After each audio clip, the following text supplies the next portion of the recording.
Dude,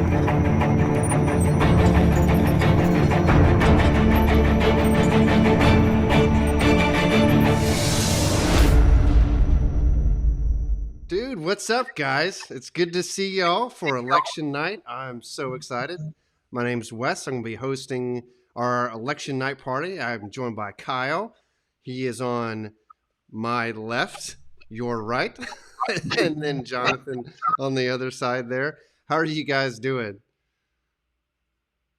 Dude, it's a wild night. It's going to be pretty A lot of intense. fun.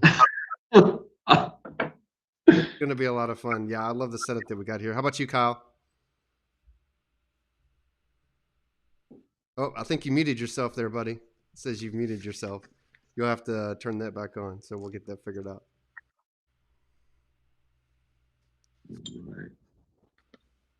Anyway, so while he figures that one out, here we go. All right, John. So yeah, let me know how are things going. So now you voted early, right? Voted early, voted last week, and in Virginia anyway, I was really impressed to see all of the turnout. So we didn't do any sort of mail-in ballot. I decided to actually go in person to vote, and we went to the library, and there was not a whole lot of social distancing going on. Yeah. I think they were trying. They were run by volunteers, so they were doing the best that they could to be able to, I guess, make things more organized. But there was just a lot of, I don't know, there was a lot of disorganization when it came to safety standards. Yeah. So I feel like that could have been done a little bit more. Like, their markers for what was 6 feet was more like 3 feet. Like I could probably touch somebody else with my arm, even though we were both sitting there with markers. I'm like, I didn't know that my forearm was 6 feet long, but I guess 6 feet has all of a sudden become much more like 3 feet nowadays, at least in Virginia. So that was a little bit disconcerting, but it still was good. The turnout was crazy. The line was like 3 blocks long by the time I was leaving. Yeah, dude. It's insane. I mean, the same thing in Santa Rosa County where I live. They said it was well above 40% last Friday in terms of early voting. So, and then they said today it's been steady the entire day. I was talking to one of the ladies that was working, and she was like, yeah, there's been a line since 7 a.m. this morning. She's like, I've never seen anything like it. It's amazing. Wow. Hey, Cal, how's it going? Are you back in? Yeah, I'm back in. I don't know what happened there, but hopefully we're good now. It's all good. So, we're going to have the next 3 hours. I've got my iPad here. I'm checking Fox News, so I got that covered for you guys. I'm excited to I'll be announcing these states as they come in, and it looks like we're already getting a bunch. Looks like we've got Roger Riggins is already on, commenting. He says, how do you assess Freitas versus Spainberger? So that's a question for both of you guys, especially John. You're living in Virginia. I know Kyle, you lived in Virginia for a long time. What do you think in terms of, we're going to keep track of some of these other races too, the Senate races as well. What do y'all think? Is Freitas is running for Congress or Senate, House of Representatives or Senate? He's running for Senate. Let's take a look. Yeah, I think he's gonna have a difficult time, especially with the influx of outsiders to Northern Virginia and just the way they've controlled the state the last several years. I think it's going to be a difficult battle for Freitas. I like him a lot. I remember liking him a lot when I lived there when he was a state senator. I think he's going to have a tough one tonight for sure. Yeah, we'll take a look at that one. Let's look that one up and see if we can get a good. I can tell you, at least like the ad campaign that he's been running has been pretty intense. I think that wherever I'm tuning in, like there's all of these like ads that are defaming like Abigail Spanberger, and I wonder how much money he's actually put into all of this. But he's really, really trying hard. I mean, there's everything from Abigail Spanberger always votes the party.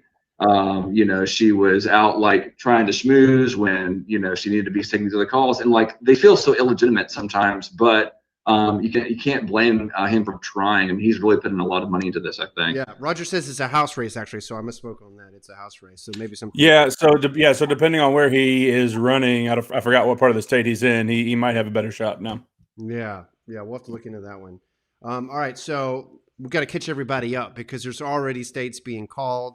I mean, it's exciting already. So I'm looking right now. Remember, the race is to 270, so Joe Biden's got 91. The states that have already been called, mostly ones that you would expect. So I'm looking at Yeah. Virginia has been called, Illinois has been called, Maine has been called, D.C., Maryland, Delaware, New Jersey, Rhode Island, Connecticut, Massachusetts. So all those, Vermont, I think I said that they've been called. New Hampshire has not been called, so that's one that we're waiting on. So he's up to 91, mostly the ones that we would expect. Trump is at 56. And I'm going to list off some of the states that he's already won. So we got Alabama, no surprise there. Mississippi, Tennessee, Kentucky, West Virginia, those have been called. Oklahoma and Missouri have been called. So that's where we stand so far. So night is very young. What I'm looking at is some of these battleground states, and they're already getting reporting in from Florida. Looks like 82% of the vote is in from Florida already. Polls are closed out here, and Trump is winning 49.84% to Biden at 49.31%. So, close, man. 0.53. 0.53. That's nothing. That's like, yeah. I'm looking, it's about less than 50,000 votes, which is not much in a state as big as Florida.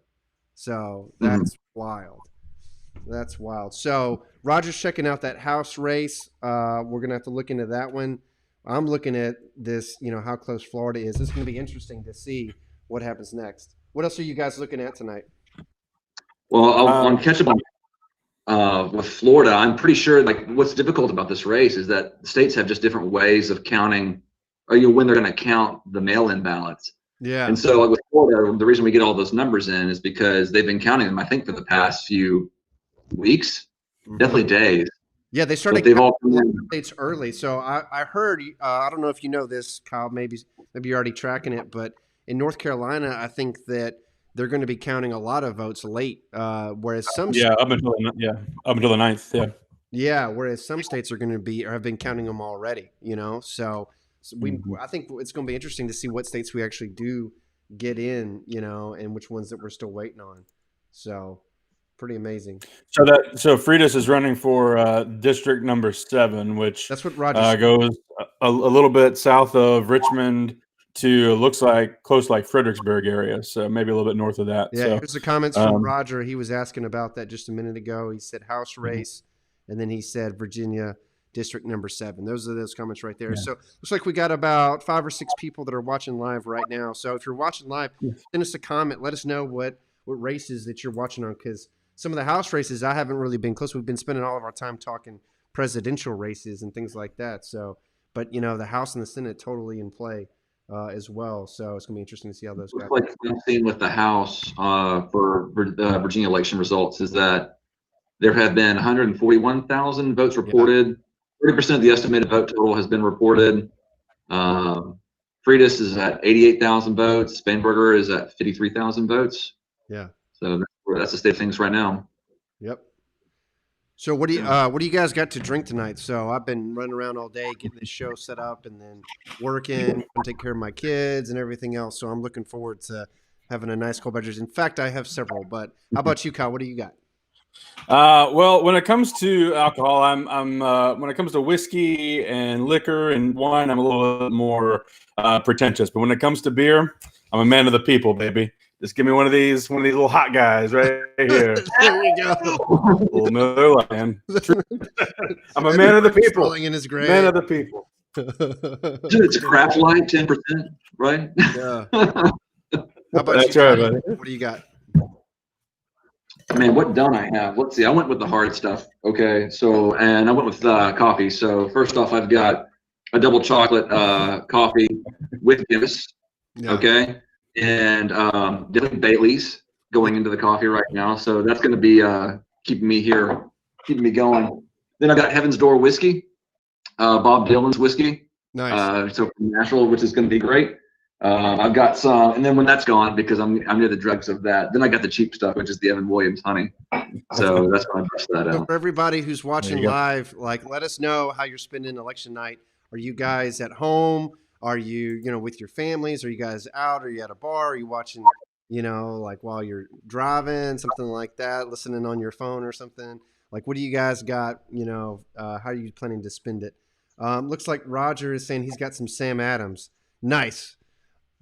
I think All he's right. actually showing up. There you go. Sam Adams, I cut my teeth on drinking beer with Sam Adams when I got back to the States after I got back from Ireland. I was like, where do I go next? And I decided to do Sam Adams, and it was the holidays.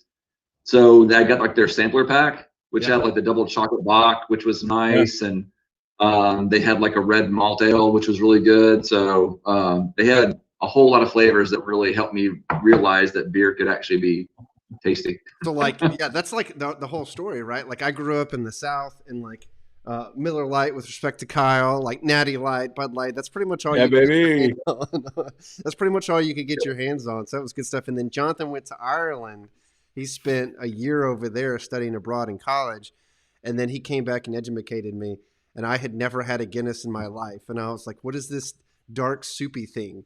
And fast forward like 10 years. And now what do we got? Like I've got this Dragon's Milk right here, this bourbon barrel-aged stout. Fantastic. I've got more dark beer, this milk chocolate porter, which I've already cracked open. Bell Cow, little chocolate going on. And then I've even got a caramel cream ale like here to that's just going to smooth it all together. So, and then I also have, just in case that wasn't rich enough, I like stole my kids' candy. We were talking the other day about like how like big, you know, the people that did do trick or treating, how much candy they were giving away. Like, what does a 2-year-old need with this? Like, Yeah, that's crazy. Melt it down and put it in your Yingling, right? like, just dunk it in there. So that's awesome. So let us know, Roger, like what you're doing tonight, and if you got some plans who you're spending the election night with. We're going to be doing this for the next like probably 2.5 hours. We'll be announcing all the votes. We've got some games to play. We've got some trivia. We've got some finding Biden because he's hiding games to play. You guys are gonna have a chance to earn some Kamala cash. I've spent pretty much like as much time as I could the past 2 days putting all this together, so it's going to be super fun.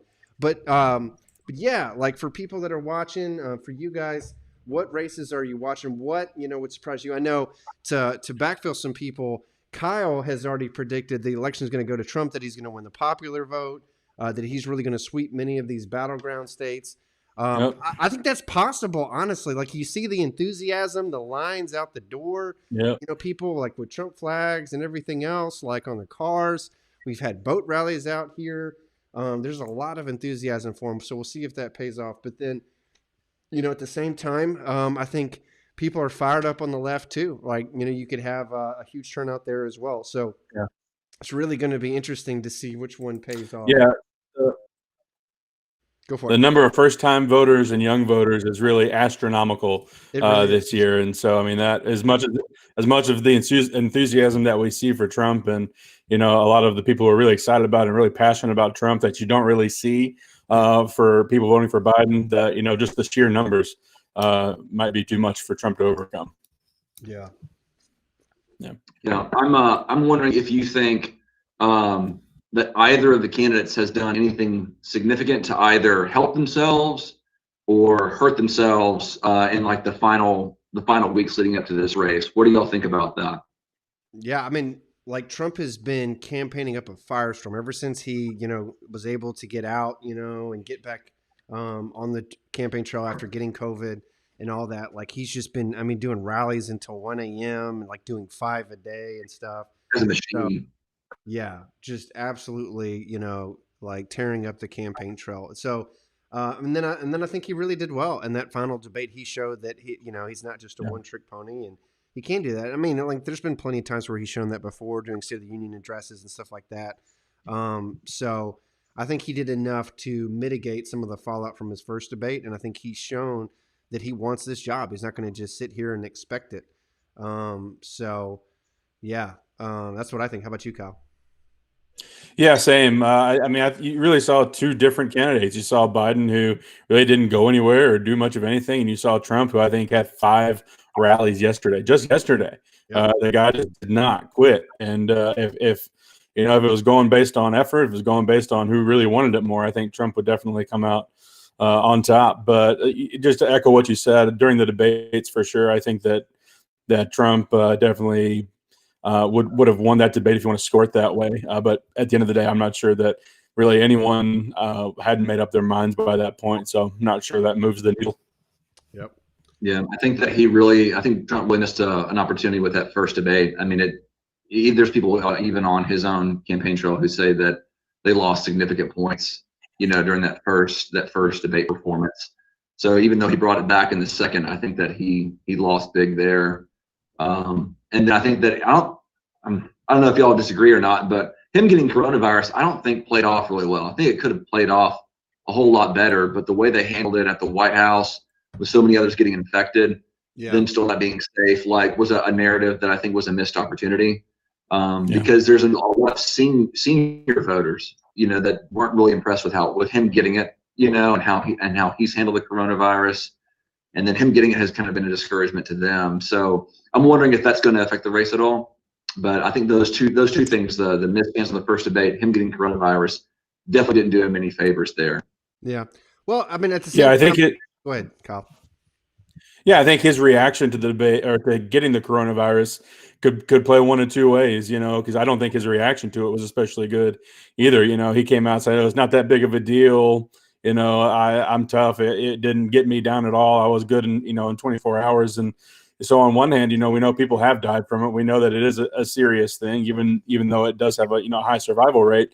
It is a serious thing, and people are taking it seriously. To see him kind of downplay that, I think, is a bad thing. And also, for the people who want healthcare or government-run healthcare, people are looking at him saying, "Of course, you're the president. You get the best healthcare in the world. Of course, it wasn't a big deal for you. What about everyone else?" So, yeah. But remember that Trump's whole appeal is strength, right? Is It's true. exuding strength, is empowering people, is not believing the leftist narrative, right? Like that's his whole appeal, and he's played into the COVID-19 is overblown like the entire time has been his thing. It's like it's not as bad as people say. Like we're going to make it through it, and I hear what you guys are saying. Like a more like balanced approach, is certainly possible and maybe preferable, I would say. But then you look at who's he up against, right? Who's he up against? Yeah. That's where you saw it in the third debate or the second debate between them, but the third debate overall, where, Joe Biden like made it sound like it was Armageddon, like this was the end of the world, and he was just like, it's going to kill so many people and everyone knows someone who died. They're at your kitchen table. And for some people, that's really true. For some people, they have but certainly not everyone, has experienced that. And then at the same time, and this really just gets me off is, what would you have done differently? I was listening to like the Young Turks and some of the liberal networks today, and they were making it sound like every death was Trump's fault. And that's just such a ridiculous exaggeration, because there's certainly things that could have done better, but it's not like going back to the energy. It's not like Trump was doing nothing. Like he shut the country down. That's what the experts said do. Like he certainly allowed that to happen. He let states make up their own minds in many cases.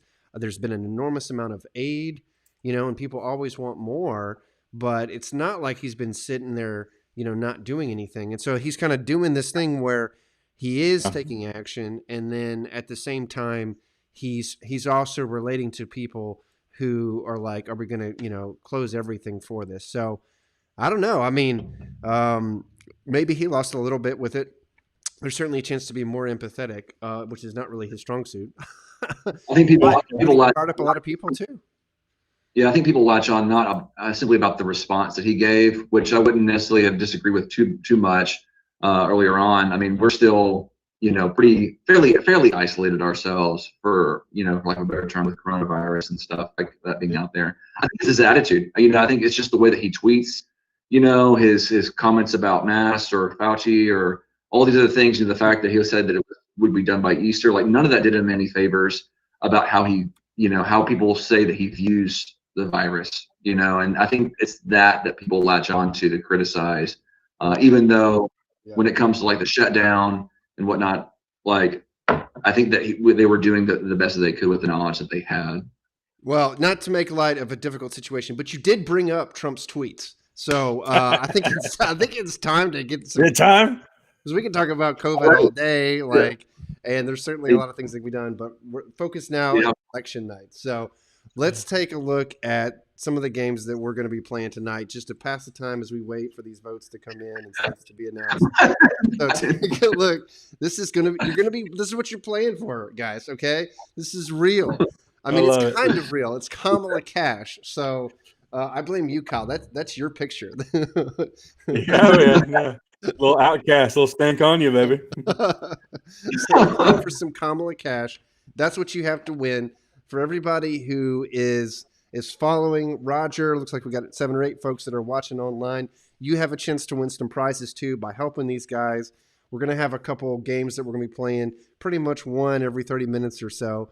And this is how you win, okay? Is you earn Kamala Cash from the different games that we're going to play. We're going to get into Trump's tweets. That's going to be our first game. And based upon how you do in that game, you earn Kamala Cash. And let me tell you something about Kamala Cash. It's somewhere between real money and like Monopoly fake money, because it's, like leftist socialist money, right? So like, yeah, we just got to print some more, And so it's called the Federal Reserve, and it's terrible. Libertarian. There's like a $3 trillion prize on here, actually. Yeah, and I just got a comment here. Looks like from Yuri. Yuri says Florida looks great. Yuri, if you can keep track of that race while we play this game, man. We want to know like what the results are for Florida for sure. I certainly do. So keep looking at that. We're going to play this game, and then we'll be looking to you. Let us know if you see it called anytime soon or how it gets close. But yeah, so the way this is going to work is throughout the night until about 10 p.m. when we sign off, you're going to have a chance to win Kamala Cash. I'll keep track of exactly who has what for Kamala Cash and let you know. So this is going to be your totals. So right now you have 0. You have no Kamala Cash, John. Right. You have none, Kyle, but you're going to earn some. I know it. I have faith in you. And then you can cash that in for different prizes. So you can cash in $5,000 worth of Kamala Cash, and we got some stickers provided to us from Lucky Shot, one of our partners here. And then we've also got some bottle openers. If you make it up to 12,000, if you're super smart, you can get a bottle opener that's shaped like a bullet. So you'll never forget the Second Amendment with that sucker. Lucky Shot's an awesome company, by the way. They use all this stuff. They're veteran-owned company, American-owned, and they use these shells, and instead of having to throw them away or whatever, they can use them to make things like this bottle opener. So you can do that, and then you can also earn, if you get a ton of points, the whiskey glass from Lucky Shot that's got the Constitution. They've got one with a declaration on it. It's cool stuff. Yeah, so those things are awesome. And then feel free to give them away. So for everybody who's watching live, help these guys out. I'll post your comments here, and if you guys want to dedicate any of your prizes to any of our fans, I'll get their information. So Roger, Yuri, anybody else who's watching live, help these guys out, and you might just earn one of these prizes too. They'll be happy we can send it your way. We can mail it to you. And then whoever comes out on top with the most Kamala Cash gets the grand prize. You guys are going to love this. So this is from the Beer Connoisseur, which is another one of our partners, is that they're all into home brewing. And so they all have kinds of mixes and things like that. Cool. So this is Divine Deliverance. It's the one that I picked. So whoever ends up winning the night, we'll announce that tonight. So you guys are ready to turn a little? Yeah, awesome. All right, so let's do it. Our game. Let me update the votes real quick. So it looks like we got a couple more states that have been called, and then we'll get. Yeah, Florida's looking all right. Let's take a look at it. See what Yuri was talking about. Yuri, what'd you see there, brother? Let's see. I'm looking now on Fox News. Looks like they got 86% reporting in. Looks like Trump is winning by about 160,000. That's what I see. So we got a few more. Yep, we got some more percentage coming in, but he's certainly up now by over a point. Looks like over a point. So certainly better than what it was. Looks like a couple other states have been called. I'm seeing. Let's see. North Carolina too. North Carolina, Georgia. Yeah, it's going to be a big one. Yep. Yeah, I think there's a good chance he wins that. So, I think he does. Yep. Looks like Indiana has been called. I think that's the new one. So we're going to update this. Now he's gone from 56 all the way up to 67. So Indiana. So, yep, looking pretty strong here. Georgia leaning red, South Carolina leaning red, Florida leaning red, North Carolina leaning red. All good signs so far for Trump, but hey, we'll keep watching. All right, so finally, that brings us to our first game and your chance to earn some Kamala cash. So this is it. Game number 1 is terrible Trump tweets. You were talking about Trump's tweets, John, and that's a perfect segue into this. So what I did is I looked at several of Trump's top tweets, and I took a word out. So I'm going to go ahead and give this one to you first. Kyle's going to bow out here for a few seconds and not listen because he's going to get his chance. See you guys in a bit.